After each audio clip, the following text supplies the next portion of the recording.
Jadi tapi kalau dipikir-pikir kayak kapan aku bisa keluar dari zona nyaman, kan nggak mungkin ya menjadi orang yang introvert yang nggak bersosialisasi sama sekali.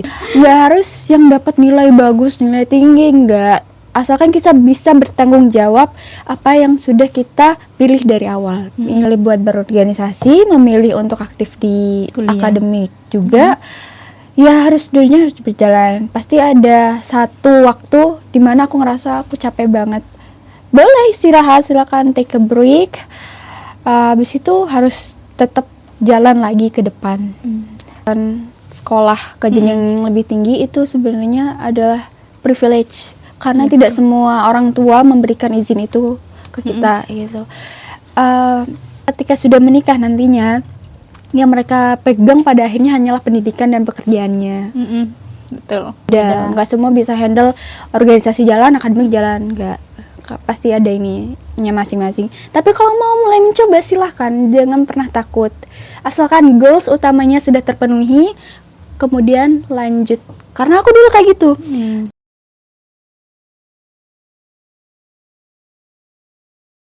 Halo Jameders, selamat datang kembali di podcast Inspiratif Talk Janitra Media.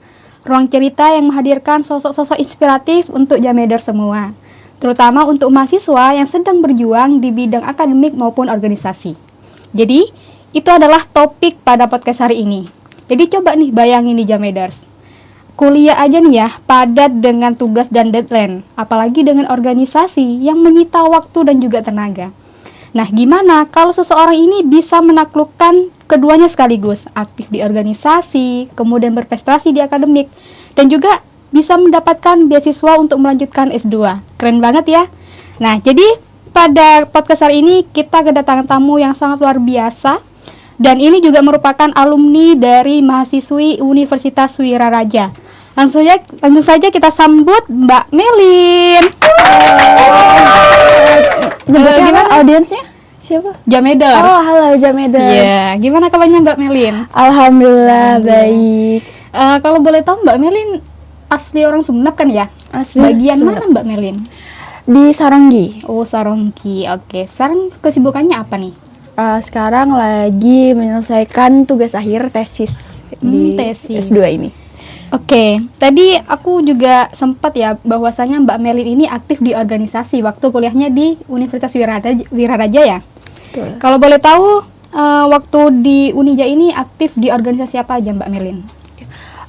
Dari awal pertama kali kita masuk kan biasanya dikenalin tuh ormawa-ormawa yang ada di kampus, UKM, UKK. Nah itu pertama kali aku join UKM English Club.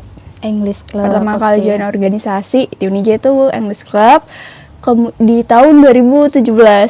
Oh, Mbak Melin masuk tahun berapa? 2017 maba. Oh, masih maba. Ya, masih maba itu bingung sih awalnya, kan kita terlalu banyak tuh pasti. UKM banyak ya. Bener banget. Apa ya, mau di radio masih belum bisa ngomong. Terus di apa namanya yang berkaitan dengan olahraga itu juga fisik tidak mendukung. Ya udah deh di ini nyoba sekalian belajar buat bahasa Inggrisnya di UKM English Club. Dia di join di 2017 tuh masih anggota, terus di tahun 2018 sudah mulai masuk menjadi pengurusnya di bidang language development. Terus di tahun itu juga join ini UKK, Ikatan Duta Kampus. Oh, Ikatan Duta Kampus. Ya, jadi kan tahun 2018. Ya, jadi kan kalau udah lolos tahap fakultas, sudah menjadi perwakilan fakultas, itu sudah menjadi bagian dari UKK Ikatan Duta Kampus. Baru itu udah berapa tahun ya? 2 tahun. Terus itu berlanjut sih sampai 2019 aktif di 2 organisasi itu. Terus habis itu di akhir-akhir 2019 ke 2020 itu join di BEM Fakultas. Oh, BEM Fakultas. Kalau boleh tahu Mbak Melin dari jurusan apa dulu? Jurusan Agribisnis Fakultas Pertanian. Oh, berarti masuk ke BEM Fakultas Pertanian. Fakultas Pertanian. Mungkin di sini Jameders juga ada yang dari Fakultas Pertanian. Nanti bisa langsung komen ya. Terus Mbak Melin? Bahkan aku tuh pernah di 1 tahun yang sama menjabat di posisi yang sama, sekretaris Ikatan Duta Kampus di 2018-2019, sekretaris English Club di tahun 2018-2019 juga. Oke. Berarti kalau yang untuk BEM itu periode berapa tahun? Satu tahun sih. Oh. Kalau yang English? English Club sih dari awal sampai jadi maba sampai lulus gitu. Oh. English Club. Cuma kalau untuk pengurusnya dari 2018, 2019, 2020. Enggak deh, 2020 enggak, 2018-19. Oh, 1 tahun ya, tapi Ya. tetap setia di English Club ya, walaupun sudah bukan pengurus. Iya benar. Oh, Waktu oke. itu sebagai apa sih namanya ya, buat konsultasi, nanya-nanya gitu aja sih. Kan kita juga harus mantau jalannya organisasi yang sebelumnya sudah kita bangun bareng-bareng. Oke. Nah, kenapa Mbak Melin itu waktu itu tertarik sama organisasi? Kan sudah dilihat pasti kan kalau kuliah itu sibuk banget ya. Mana tugasnya banyak, deadline-nya juga mepet-mepet. Nah, kenapa Mbak Melin ini tertarik dengan organisasi? Sebenarnya sih dulu awal-awal nggak tertarik. Nggak Soalnya tertarik. aku tuh introvert banget. Jadi tapi kalau dipikir-pikir kayak kapan aku bisa keluar dari zona nyaman? Kan nggak mungkin ya menjadi orang yang introvert yang nggak bersosialisasi sama sekali gitu. Jadi ya buat belajar berkomunikasi sama banyak orang juga. Jadi ya mulai tertarik buat ikut organisasi. Pelan-pelan aja dari awal masih pendiam, lama-lama wah. Jadi ekstrovert. Masih introvert ada masih?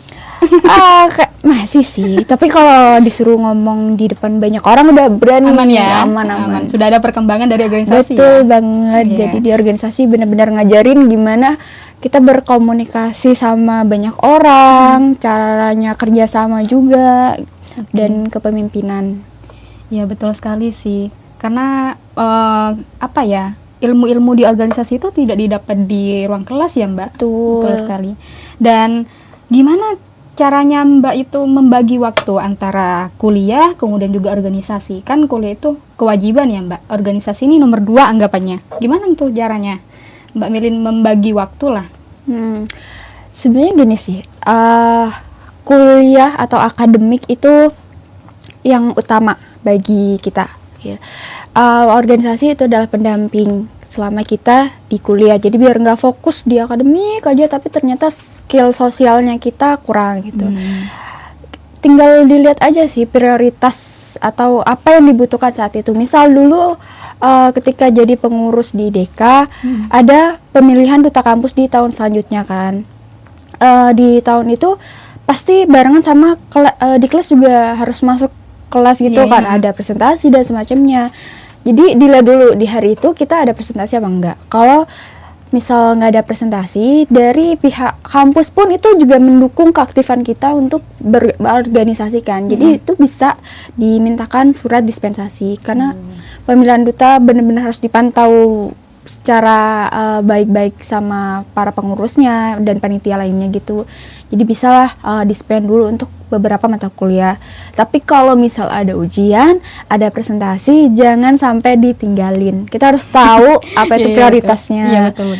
Karena pasti namanya kuliah kan jamnya tuh nggak semuanya barengan gitu kan. Jadi bisa ganti-gantian sama panitia yang lain buat ngejaga jalannya proses pemilihan. Kayak shift-shiftan ya? Ya benar. Menyesuaikan sama jadwal kuliah dan juga waktunya organisasi ya? Betul. Tergantung juga dari urgennya ya Mbak? Benar. Semua bisa jalan berbarengan asal kita tahu apa itu prioritas. Iya betul sekali. Dan juga bagaimana cara memanajemen diri dan juga waktunya ya Mbak ya? Benar. Memanajemen diri itu seperti mungkin dari tenaga dan pikirannya juga bagaimana cara mengatur di bidang akademiknya maupun di organisasinya ya. Oke, menarik sekali. Dan juga kalau dilihat-lihat ini Mbak Melin aktif ya? Aktif banget lumayan. ya di organisasi ya? lumayan. Ya, kalau melihat dari ceritanya Mbak Melin ini juga ngerasa kok Nurul juga pernah di posisi Mbak Melin atau sampai sekarang juga pernah kok.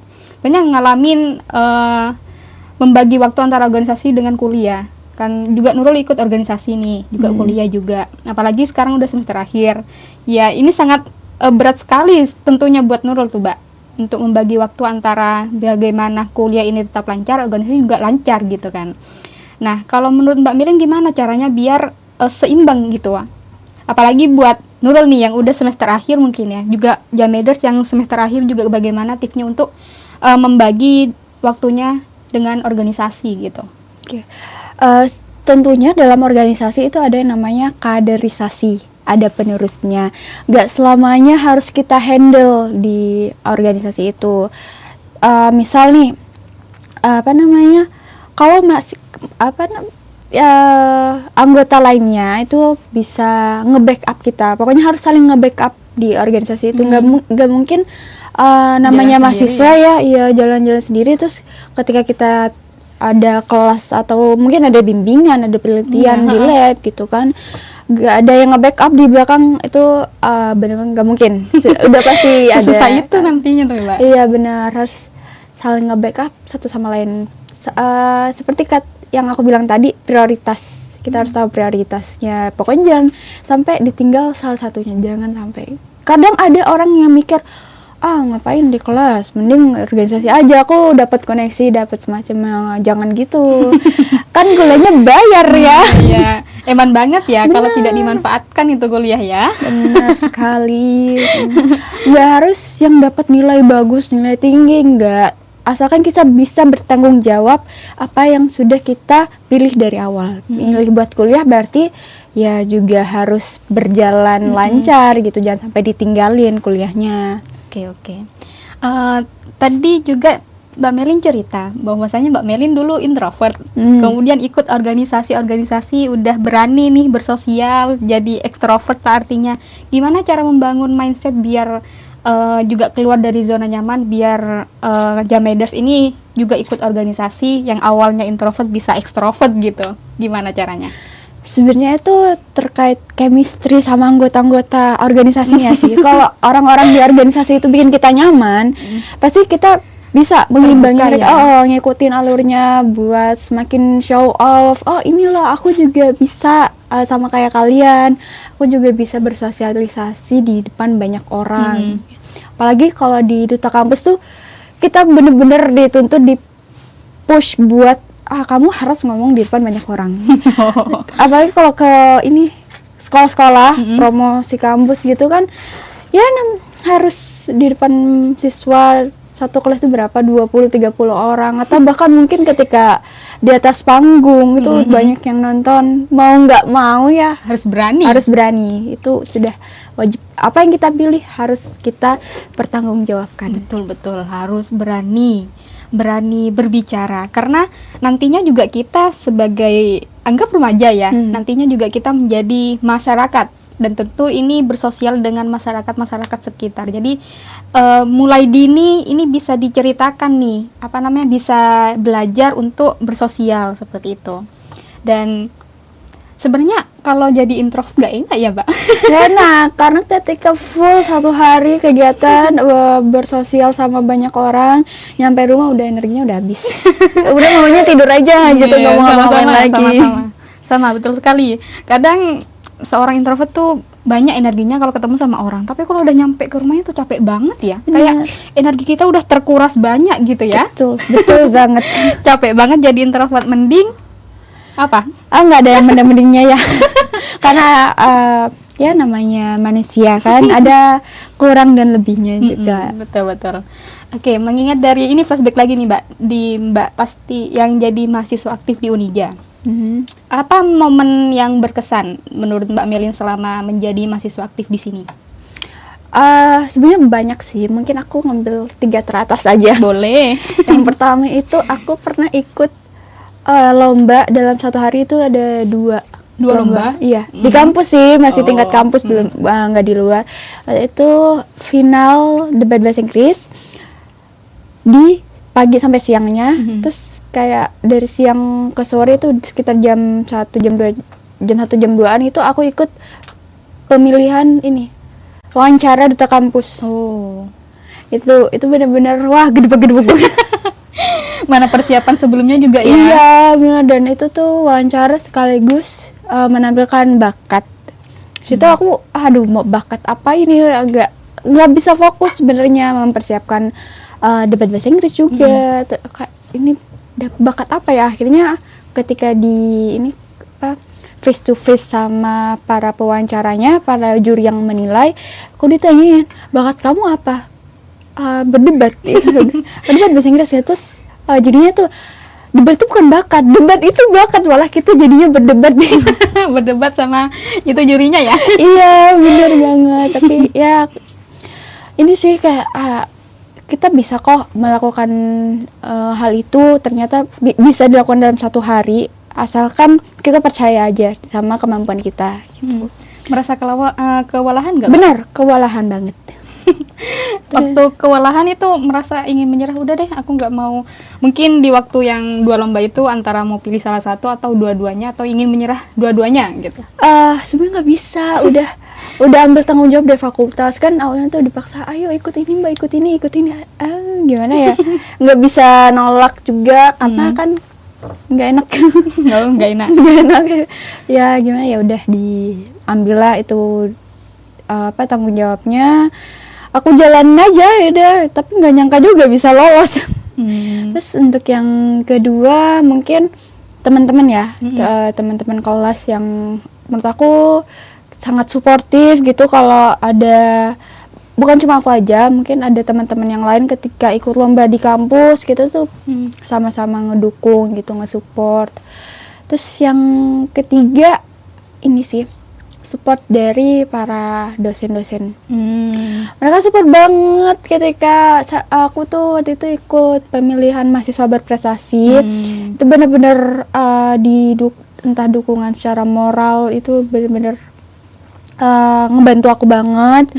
Terus juga ketika aku mau lanjut S2 itu juga dari dukungan para dosen-dosen di fakultasku. Mereka kayak S2 aja mbak, lanjut itu, padahal sebenarnya nggak kepikiran, tapi dari mereka ngasih dukungan ke aku ngerasa oke, berarti karena ada mereka kepercayaan juga ya mbak, kayak berarti dari persepsi mereka aku nih bisa gitu kan. Meskipun aku awalnya juga ragu ke diri aku sendiri, tapi support daripada dosen-dosen yang di Unija ke aku kayak ngerasa oke, aku bisa. Terus mereka juga ini ngebantuin proses administrasinya untuk lanjut ke S2. Iya benar.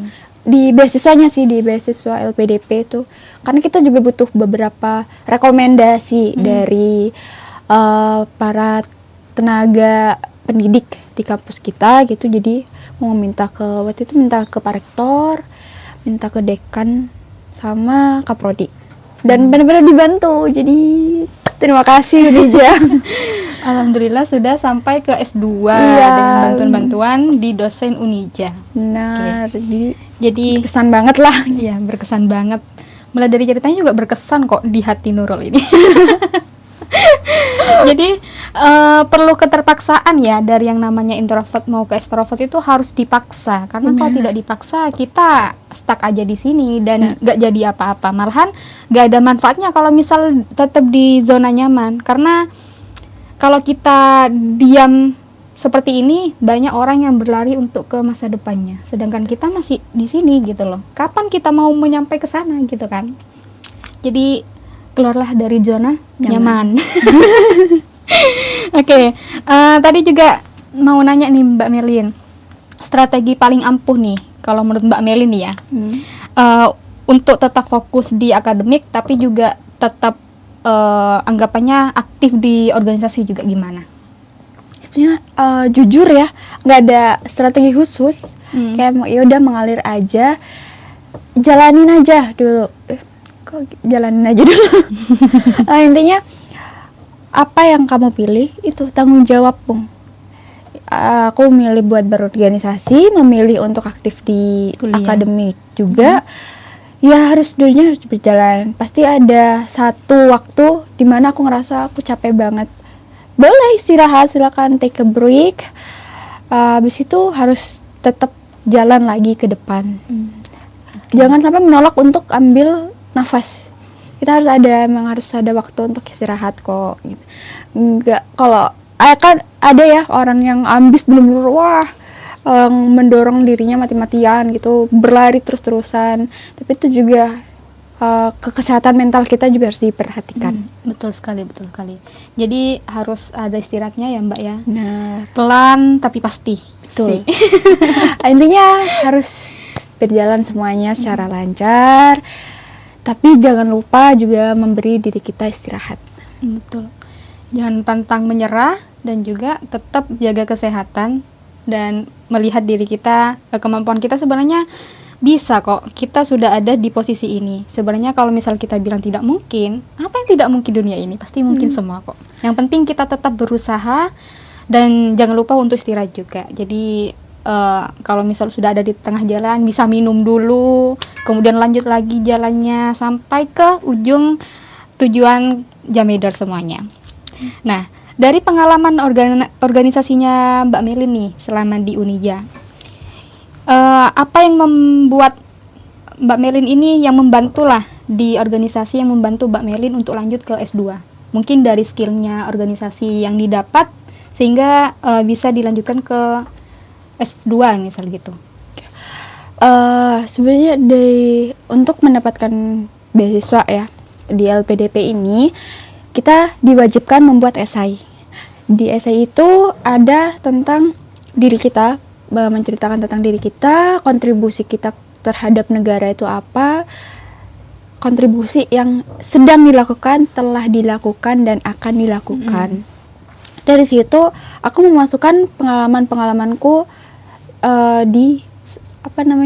selama di kampus.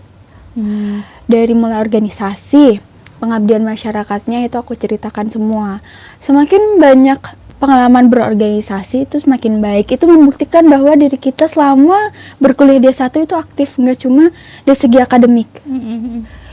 Salah penerima beasiswa LPDP ini kan bukan, kita nggak harus nilai bagus IPK 4, IPK 3,9 enggak. Mau IPK mau 2 tapi kamu memiliki kontribusi yang besar terhadap masyarakat dan lingkungan, itu bisa menjadi salah satu faktor kamu akan mendapatkan beasiswa LPDP. Jadi bisa diceritakan di tahun sekian saya aktif organisasi, misal English Club. Tahun ini aktif organisasi Ikatan Duta Kampus gitu. Itu membantu banget. Bayangin kalau kita nggak join organisasi apapun. Apa yang mau diisi di esainya? Iya, nggak ada. Terus juga membantu buat cara ngomong dan menjawab wawancara. Itu ketika aku ikut Duta Kampus, itu kita ada karantina.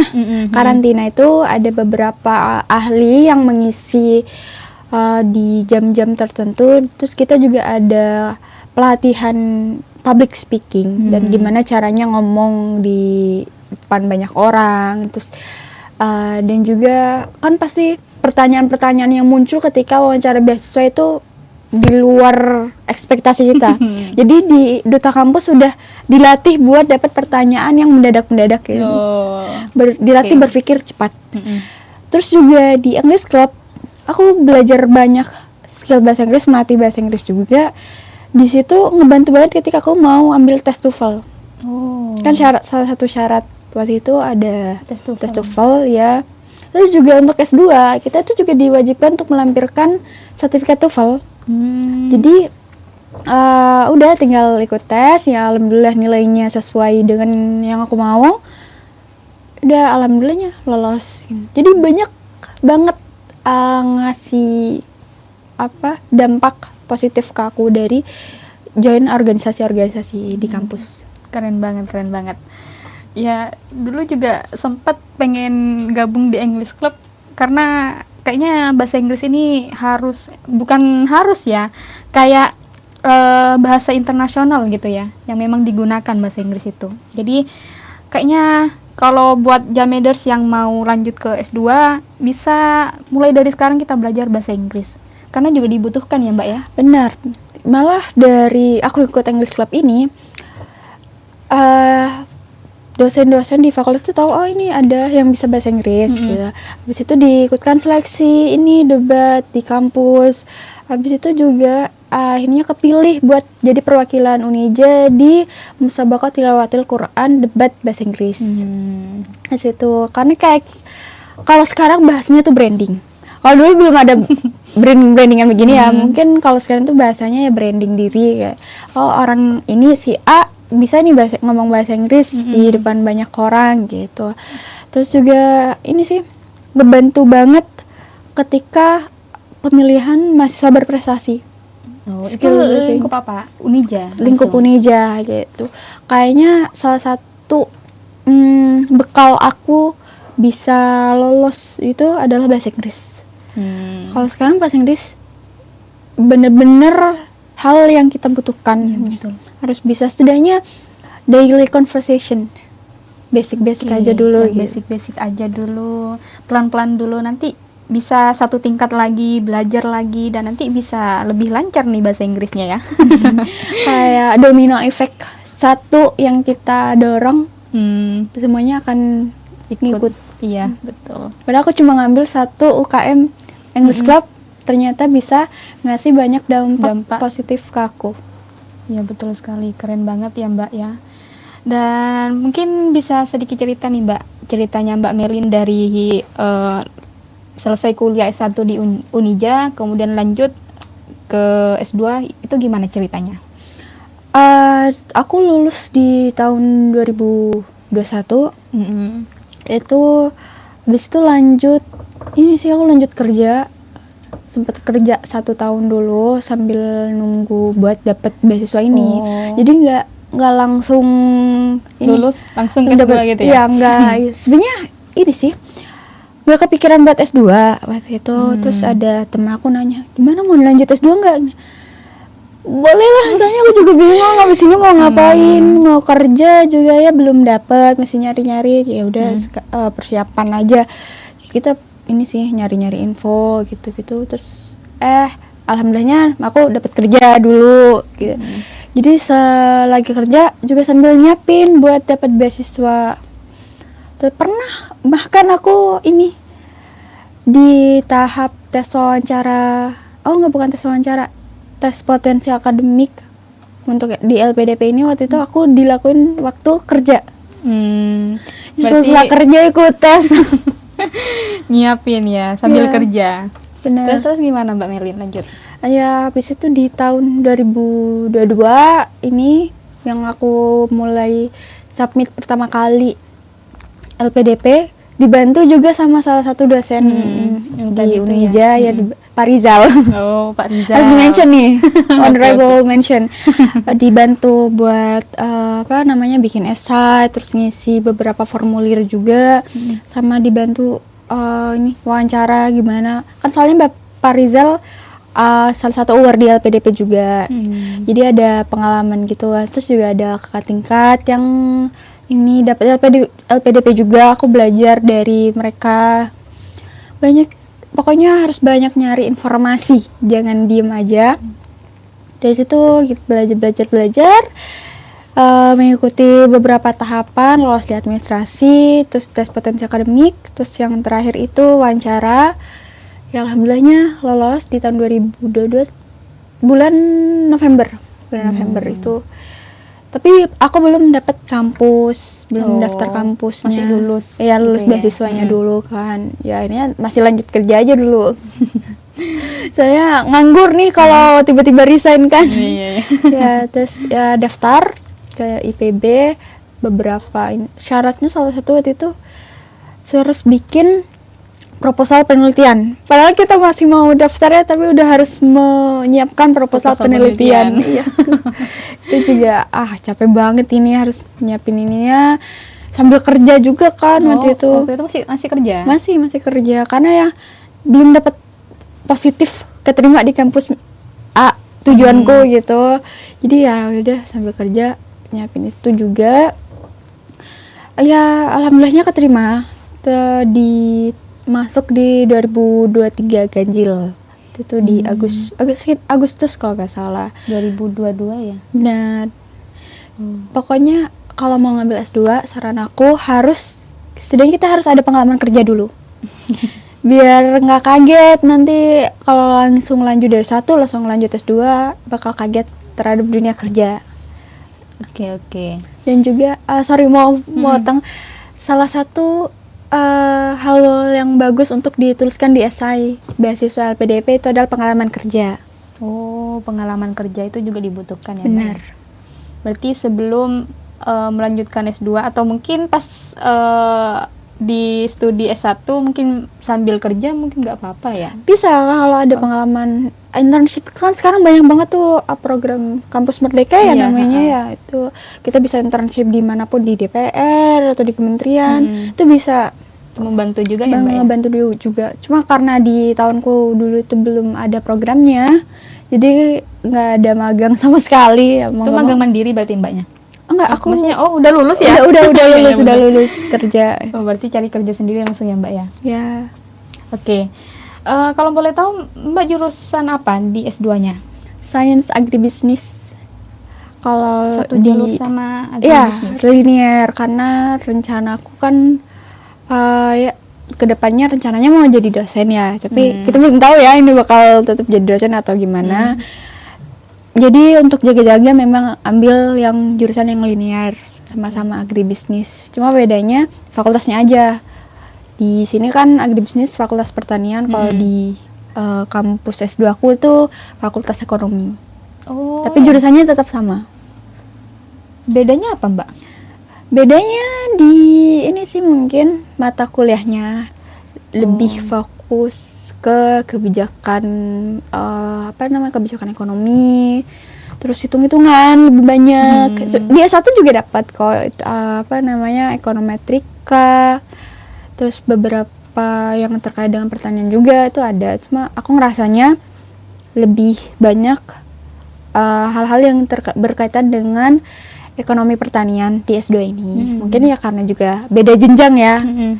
Lebih kompleks juga Iya, ya Mbak? lebih kompleks banget. Kalau boleh tahu riset S2-nya yang tentang apa Mbak? Riset S2 aku ngambil topik terkait risiko produksi dan efisiensi. Untuk ininya komoditasnya bawang merah baru. Jadi ngambil penelitiannya di sini. Oke. Sebelumnya aku Sudah juga dipublish itu Mbak? masih belum dipublish, tapi juga ada publish jurnal Q1 sempat yang membahas tentang penggunaan drone dan teknologi AI di pertanian, di bidang pertanian. Keren banget. Dari ceritanya Mbak Melin ini sangat inspiratif ya. Jadi untuk Jameter semuanya, kalau semisal pengen lanjut nih ke S2, siapkan dari sekarang. Jadi biar tidak kaget nih, atau juga mungkin kalau Jameders punya jaringan atau punya teman gitu ya, bisa nanya-nanya informasi terkait apa aja persiapan untuk S2 gitu ya. Betul. Ya, betul sekali. Nah, kemudian kalau menurut Mbak Melin bagaimana pengalaman belajar S2 di luar daerah? Wah, itu luar biasa banget ya, karena kita ketemunya bukan sesama orang Sumeneb atau orang-orang Madura gitu, banyak dari seluruh Indonesia, dari Sumatera, Papua, Kalimantan, Sulawesi gitu. Kita bertemu sama macam-macam orang, kita bisa tahu budaya mereka, terus cara mereka belajar juga pasti ada perbedaan gitu kan. Dan ini sih koneksinya luas ya? Iya, lebih luas. Tiba-tiba kenal dia ternyata pernah kerja di kementerian, pernah kerja di DPR, semacam itu. Lebih ke kita tuh lebih banyak ngasih pengetahuan. Ya, Jadi betul. nggak hanya di lingkup daerah kita sendiri, kita bisa sadar kalau ternyata luas ya hal yang harus aku ketahui. Jadi ngerasa haus informasi, harus ilmu pengetahuan juga. Kalau ketika kita ketemu sama orang-orang yang berbeda latar belakang, terus juga informasi yang diberikan oleh tenaga pendidiknya itu lebih luas juga, karena mereka kan pengalamannya dari dosen-dosennya itu kan sudah profesor, doktor, gitu-gitu. Ilmu-ilmu mereka juga udah sangat banyak. Jadi kita yang ngasih ke mengajari kita itu tuh sangat beda. Ketika waktu S1 beda banget ya namanya juga